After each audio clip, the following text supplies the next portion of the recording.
तमिलनाडु में अगले साल होने वाले असेंबली इलेक्शन में बीजेपी और एआईएडीएमके ने मिलकर लड़ने का फैसला किया, लेकिन अलायंस ने अब नया मोड़ ले लिया है। एआईएडीएमके के लीडर के पलानीस्वामी ने भी बीजेपी के अरमानों पर पानी फेर दिया। पलानीस्वामी का कहना है कि एआईएडीएमके और बीजेपी का साथ सिर्फ इलेक्शन लड़ने तक है। वो इलेक्शन जीतते हैं तो बीजेपी के साथ मिलकर इत्तेहादी हुकूमत नहीं बनाएंगे।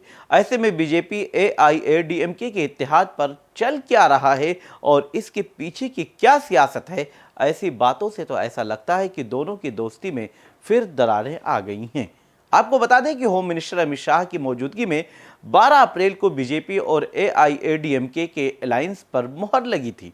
बीजेपी ने इस दोस्ती के लिए अपने जारह लीडर अन्नामलाई को रियासती सदर के ओहदे से इस्तीफा देने के लिए कहा था और उन्होंने इस्तीफा भी दे दिया था, क्योंकि पलानीस्वामी उन्हें पसंद नहीं करते हैं।